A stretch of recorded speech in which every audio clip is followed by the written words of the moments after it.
All right, guys, just getting to the shop this morning. Really excited to see just how much of that epoxy we ended up losing. So it's actually not as bad as I would have expected. We lost about half of it, and it's still a little bit tacky. The surface, you can see I'm getting some fingerprints on there. So overall, we're still a long way from actually being dry. So now it's actually tacked up a little bit. There's a pretty good seal all the way around this tape. It's bulged out a ton. This is going to be an absolute mess to try and clean up when we get to doing that. But we can finish putting in the epoxy and then we can set this board aside for a few days. This is going to be an absolute nightmare to clean up. I'm going to have to pass this through the planer, do something, because this epoxy on top is pretty gnarly. But yeah, the knot hole is about half full right now, which means that we can probably mix up about 25 mils of fresh epoxy, dump it in there, and we should be good to go to set this thing aside.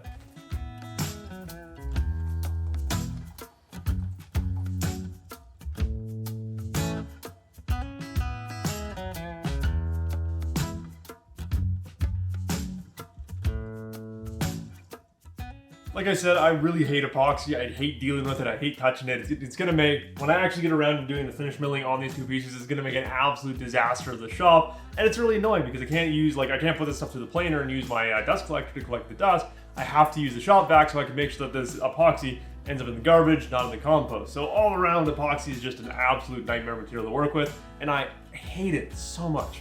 But anyway, now we're just going to stack these things aside and we're going to get started on those white oak bookmatch panels.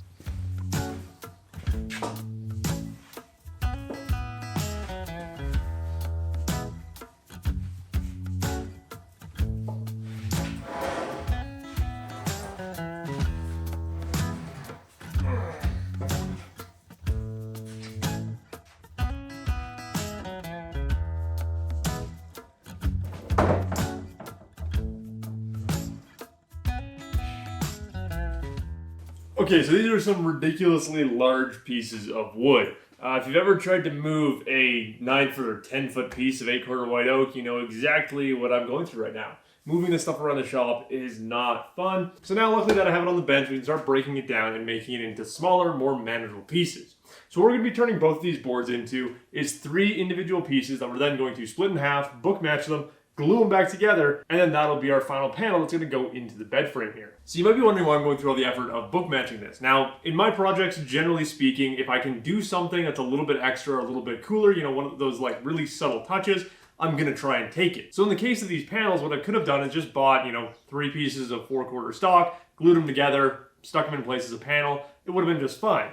But doing it this way, by going through and resawing this 8-quarter stock, book matching this panel, it's just that extra subtle step. And so when I was picking out these boards, I made sure to pick out ones that had very subtle grain structure to them. Now, I said that these boards had some beautiful areas. I'm going to show you that in just a second here. But for the main areas, the areas that we're actually going to be using in this project, again, we're only using about 6 feet of these boards. So that wood I made sure was fairly clean and easy. That way it's going to be easier to book match, and overall it's not going to be super distracting. So these end sections are what we're actually going to be using on this project. Like I said, we've got pretty good straight grain. This board has nice straight grain on both sides. This one, same thing, both sides have that nice straight grain right up close to the edge. We still have some good cathedral grains in that going through it, but right near the edges where it's going to be important for that book match, it's nice and straight and clear. The only area where it starts to get interesting is as we move down to the bottom of the board here. You can see that this one has a ton of figure right around here.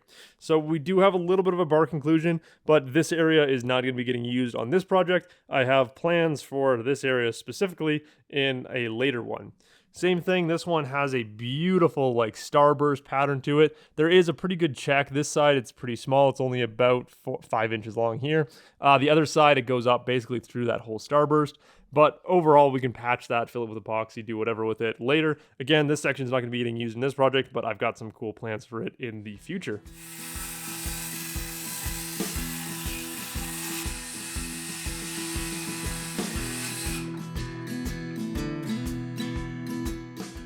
Okay, so it looks like we had some unintentional foreshadowing yesterday. We've got some pretty severe internal stress fractures in this board here, just right on the end. It's a pretty deep one. So all I'm going to do here is I know that I have a lot of extra width on my board here. So I'm going to cut in 14 inches. Hopefully we can get past that stress fracture, and then we should be on a good clear wood the rest of the way down. Like I said, this is a really big annoyance depending on where you buy your lumber from. If it starts becoming a common thing from your 8-quarter boards that you're buying from a certain supplier, might be time to start looking elsewhere. Just recently, I've started noticing a lot more of these internal stress fractures from the lumber company that I've been buying from, so I may start looking around for some better options.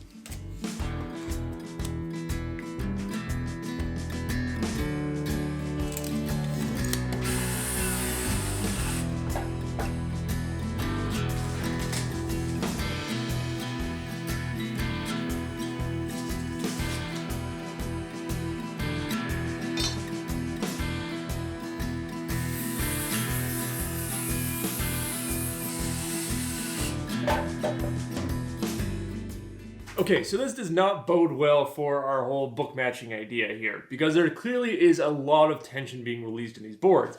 As I'm cutting through them, even though I'm keeping my saw as straight as I possibly can, I'm using this speed square to keep it as straight as possible, the blade is still binding. So that means that the board, as I'm cutting it, is coming back and pinching on the back of the blade. There really isn't any way to avoid it. It's one of those things that you got to watch out for. So it's really important when you're buying a circular saw that you buy one that has either an auto off feature like this Redridge one has, or a riving knife in the back of it, like a lot of the Festool ones have. This is really important because some of the more powerful circular saws, if they don't have an auto stop feature like this one, where if the blade starts binding, it kills the saw, what can happen is you can get some pretty gnarly kickback, the same as what would happen on your table saw. So that saw can bind, kick back, and come out, and then cut open your leg. So it's really important to have a decent circular saw, and again, having either a riving knife or this auto off feature is really important.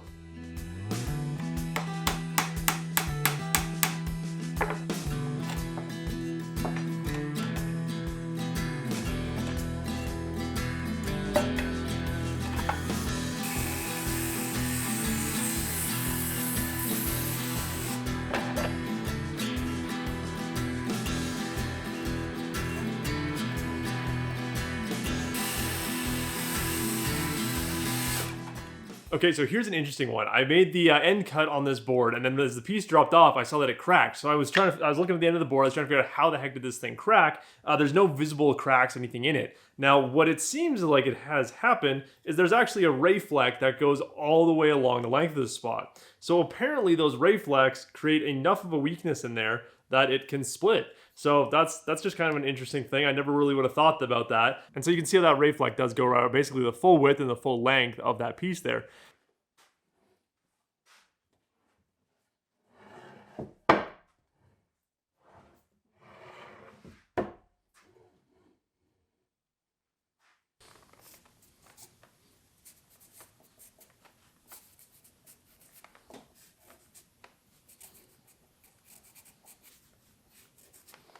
So because these pieces are far too large to put through my jointer, we're going to be using the router sled to actually get all these boards nice and flattened. That way, once you pass them through the planer, they'll be perfectly flat. Then when you book match them, they should stay somewhat more flat. So again, we're only doing this just to get them to that mostly flat point so we can pass them through the planer and have two mostly flat sides.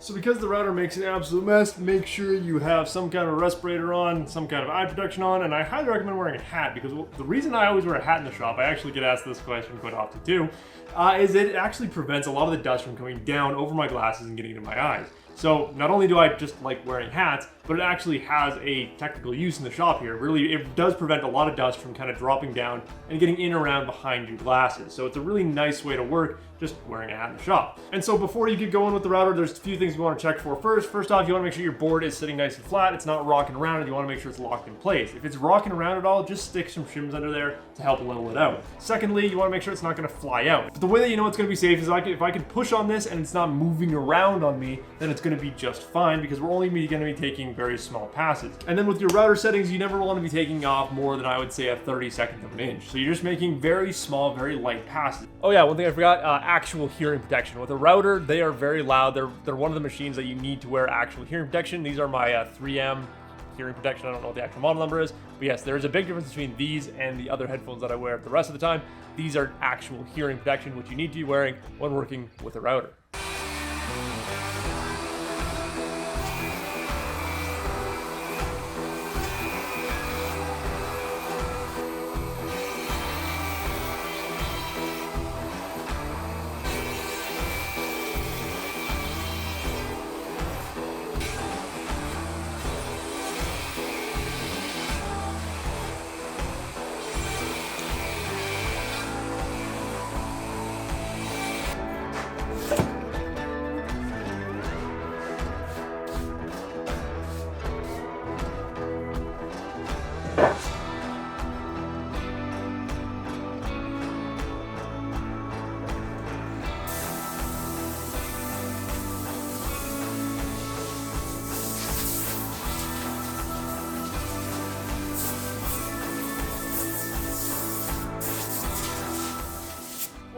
Okay, so that has to be probably the worst method for jointing, flattening, thicknessing, whatever, doing whatever to lumber, because it's an absolute mess. It's super uncomfortable. I've got chips down my shirt that are very uncomfortable. I got splinters in my fingers that I'm gonna have to go pick out. But the benefit of that method is that it's probably the cheapest possible way you can go about jointing and thicknessing your lumber, because once you go over one side with the router, as long as you make sure that that block is nice and stable in there, you can then flip it over and then thickness it. If you don't want to spend, you know, the $600 on a planer, the $600 on a small jointer that, you know, only is limited to 6 inches, you can do all of that for a $200 router and, you know, a $50 sheet of MDF, probably $500 sheet of MDF now. But anyway, you can do that for a lot cheaper than actually buying the machinery. Plus, when you're done with it, you can stick it back up in the rafters and you don't have to look at it, or you can shove it into a corner of your shop. So now I'm just gonna go around using the dust collector in the shop vac, just get everything as cleaned up as possible. I wanna get as many of those chips sucked up and off the ground so I'm not kicking them up into the air constantly, so I don't have to be wearing this thing for the next 3 days.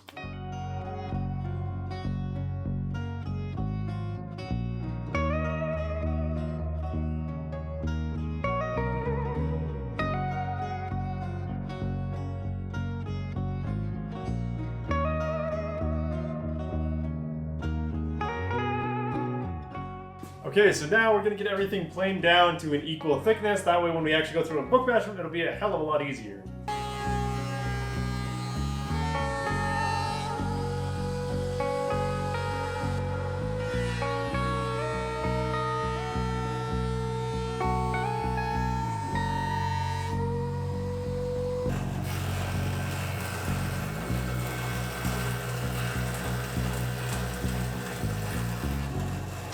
Okay, so why are we going through all the effort of milling out these pieces if we're just going to split them in half and then we have to do this whole milling process again after they're already split in half? And so in the past, I've talked a lot about how I use resawing to get a lot of my stock. I generally like working with 8/4 stock and kind of splitting it into the pieces and the sizes that I specifically need. And anytime I do that, you guys will see in those videos, I don't go through the full milling process. I might joint one face and one edge just to make it a little bit safer on the bandsaw, but in most cases, I'll just jump into the bandsaw, cut the pieces into the sizes that I need, and go from there. But the difference is, because we're going for a book match here, we need accuracy. So I want these pieces in their final form to come out basically the exact same thickness. So now I know all 6 of these pieces that we're now going to split in half, they're all exactly 1 11/16 of an inch thick. So I can set the blade at the exact halfway point, and it'll be at the exact halfway point on all 6 of these boards because they're all the exact same now. Now, obviously, these boards are not going to stay perfectly flat or perfectly the exact same thickness through the resawing because they're going to pop once we do that final cut there, and then they're going to be, they're going to be a little bit cupped, they're going to be a little bit twisted, but that's something that we can work with afterwards. We want to make sure that when we're going into it, they are as accurate as we possibly can get. And again, this is the big difference between resawing for stock and resawing for a book match panel. When you're resawing for stock, all you have to do, joint one face, joint one edge square. But when you're book matching, and especially across multiple pieces like we're doing here, you want to fully mill up your piece so you know your exact width and you can set that blade dead center and get a perfect cut all the way through. Another important consideration is the blade that you're going to use in your bandsaw. So if we walk over to the bandsaw here, the blade that I have on right here right now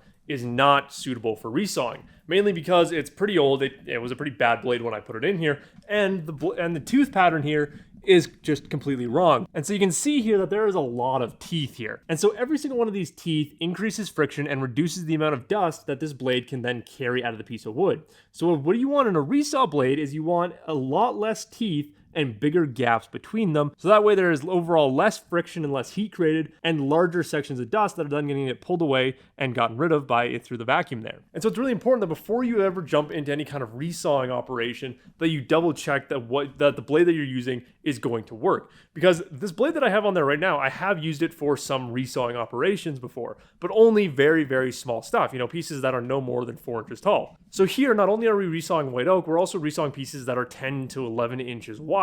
That is a lot of wood for that blade to spin through, so we need to make sure we're not only using the right blade, but we have everything as to our advantage as possible.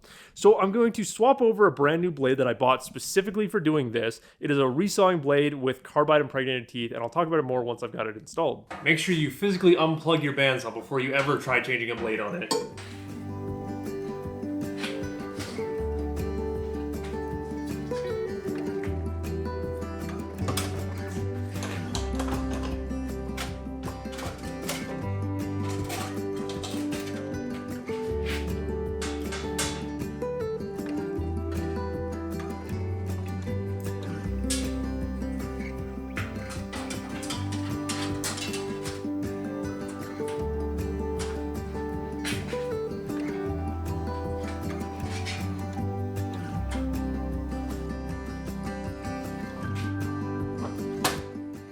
Okay, so the new blade is set up. So what you want to make sure of when you're setting up this new blade is that when you're lightly spinning this wheel, you apply some pressure to the back side of the blade, don't touch the teeth, and your bearing should just start running. Your top and bottom bearing should start running.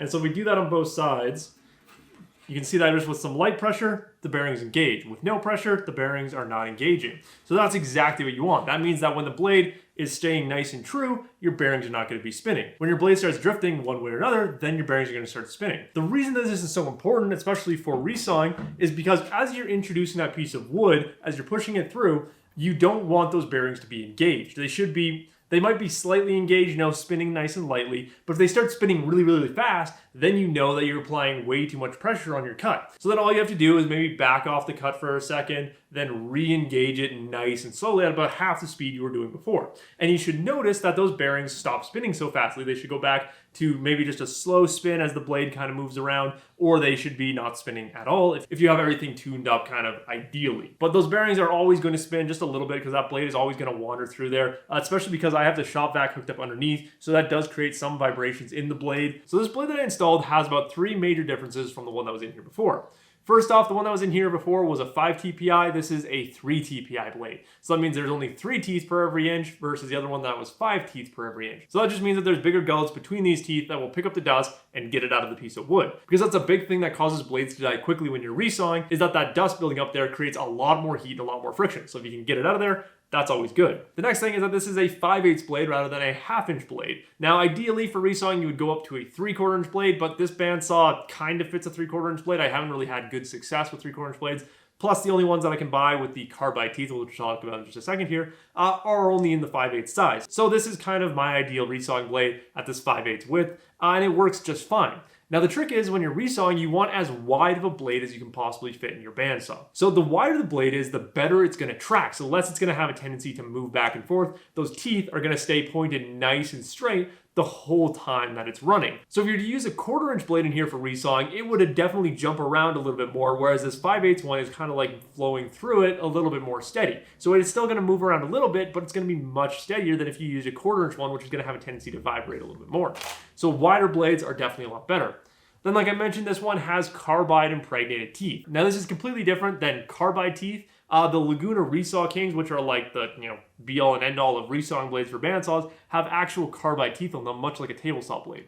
These just have carbide impregnated teeth. So that just means that there was either carbide welded onto the blade, or I have no idea how they make bandsaw blades, but somehow there is carbide impregnated into the teeth. So it's not as good as a solid carbide tooth, but it is definitely better and holds up a lot longer compared to your standard stamped steel bandsaw blade.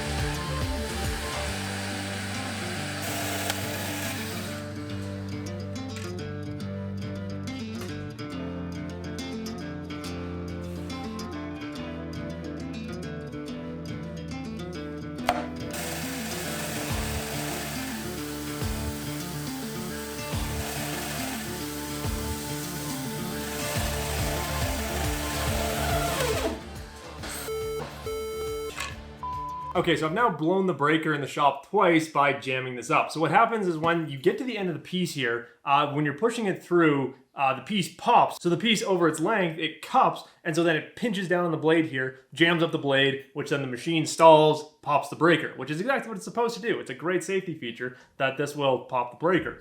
But it also is not great for the machine. It means that our drive wheel is jamming up and running underneath our blade here. So the first time that I did it, it was kind of a whoopsie. Okay, let's make sure not to do that again. Let's double check, so you figure out what went wrong. So I thought that I had it figured out what I was doing wrong. I thought I was just going a little bit too slow near the end here, and that's what was jamming it up. But then it happened a second time, and I don't want it to happen a third, fourth, and fifth time. We still have 3 more pieces to get through here. And so what I'm gonna do instead instead is actually use my big boy brain and do this the way that I know how to do this properly. Because these last three that we have to do are these bigger guys here. So I don't want anything to really go wrong with them. The first three resaws have not gone well.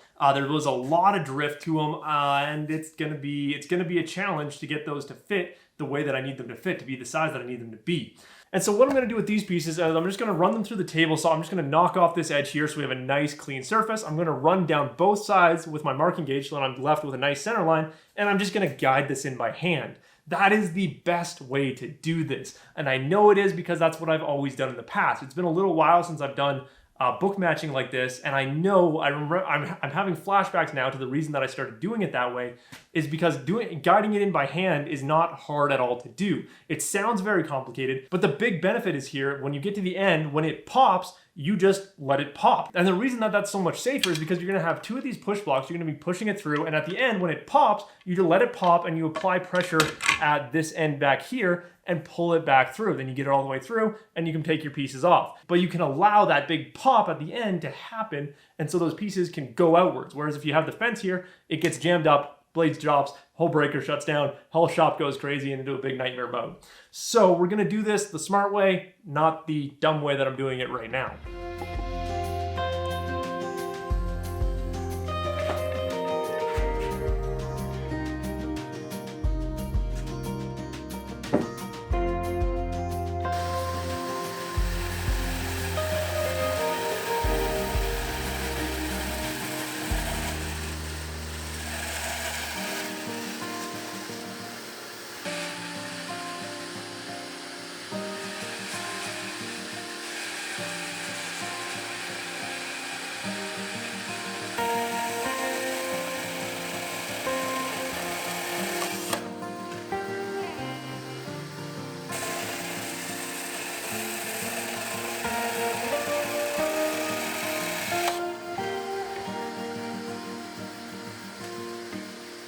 Okay, so that is all of our panels split, and you can kind of see my hand there. Nothing really gets my adrenaline going in the wood shop here. Oh, nothing really gets my adrenaline going more than doing these book matching panels.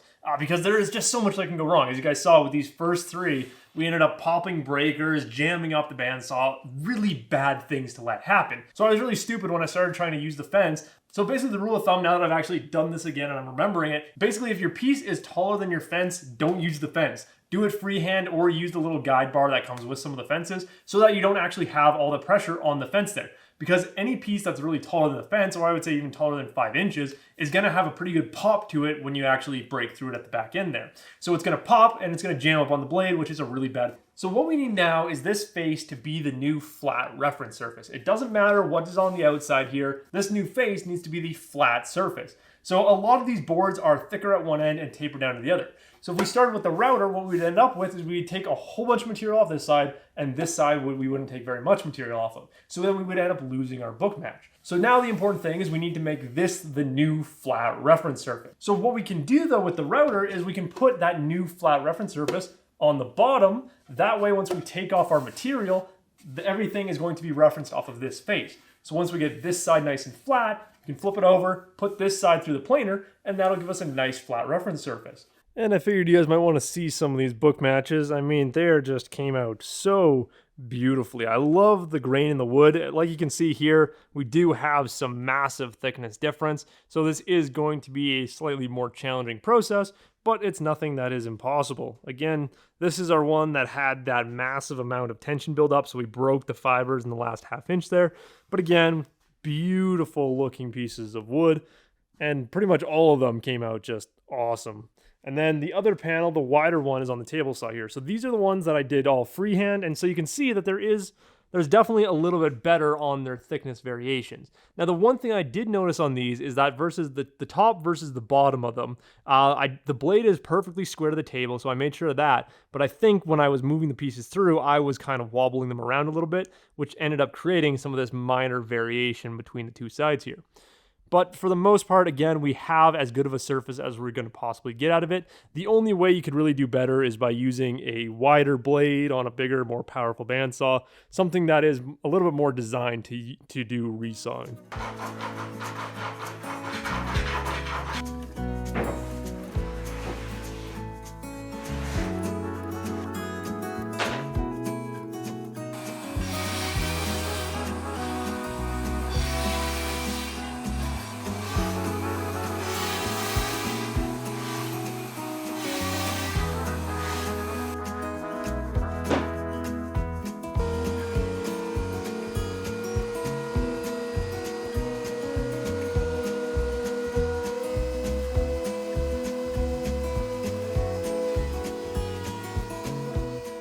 Okay, so that is 12 pieces, all gonna be our book match panels.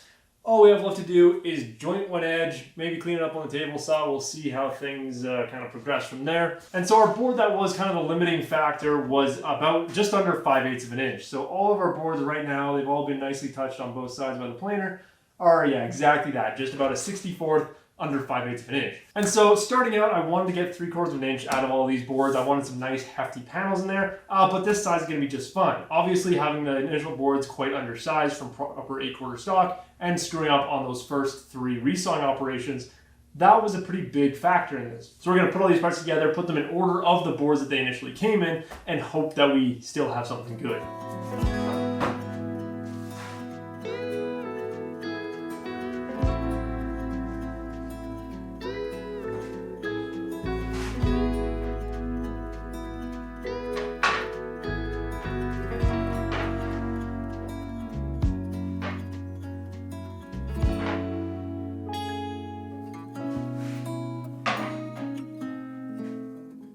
Okay, so first off here is the footboard pieces. So each one of these is going to make up one section on the footboard, and this looks awesome. Our book match came out really beautifully here. The only area where I'm not super impressed with it is right at the end here. You can see that we did run into some of these cathedral lines, so it will make the book match a little bit more obvious, or the fact that we book match these a little bit more obvious.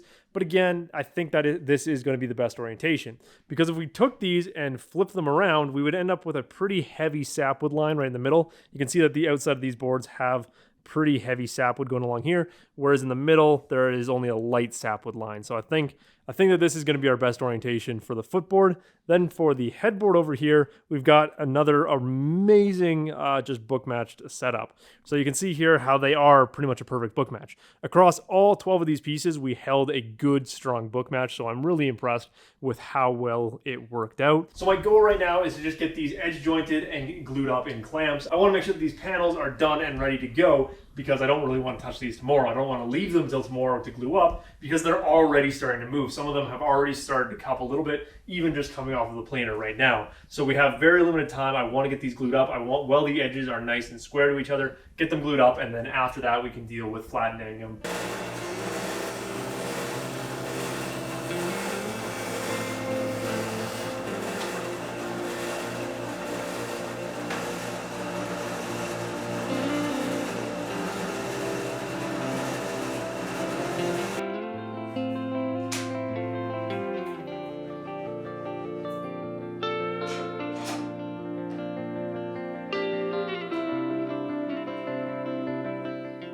Okay, so last panel, I'm just using some Titebond 3 right on the inside edge here. Now, it doesn't really matter what glue you're going to use for these panels, because realistically, they're not going to be under any stress or strain anyway. The only reason I'm using Titebond 3 is because that's what I buy in bulk, so it is the cheapest. It's cheaper than Titebond 1 or Titebond 2 that I have sitting around. So the only important thing here is that you have good glue coverage on this inside surface. So you want to make sure you wipe it out with your finger, not just put a bead along there and then stick them together. The other trick is to make sure that you take your 2 panels and actually rub them together. What this will do is it'll create a suction force, because the water and the glue will start soaking into the wood and help create that suction between them, especially if you have 2 very flat surfaces. And so the best thing is to use pipe clamps on any glue up you do. Anywhere you can use pipe clamps, they're generally going to give you the best glue up. Obviously, if you have access to like parallel clamps, that is going to be a little better, but pipe clamps are what most of us start out with. And then you want to see just a nice bead popping out all the way through. If it is a little bit light in some areas, it's not that big a deal. Again, these panels are not going to be under any stress once they're installed. They're just going to kind of sit there, and they'll be fully supported on all 4 sides. So it's not like this needs to be the strongest panel glue up ever, so it should be fine that way. Alright guys, so that's going to do it for today. Tomorrow when we come back to the shop, what we're going to do is take these panels out of their clamps, and hopefully the glue should be set up enough by then. If not, we'll leave them for a little longer, but if it is dry, we'll start passing them to the drum sander and get them flat. That way we can set them aside, and they will stay nice and flat until we need them. Then once we're done that, we're going to move on to starting on the side rails. So I'm really excited to break down those 12-inch wide boards, then mill the pieces, glue them back together, and be left with a 12-inch wide board at the end. So it's going to be a really interesting process, and I hope you guys will come back and check it out. But as always guys, I do hope you enjoyed this video, and I will see you in the next one.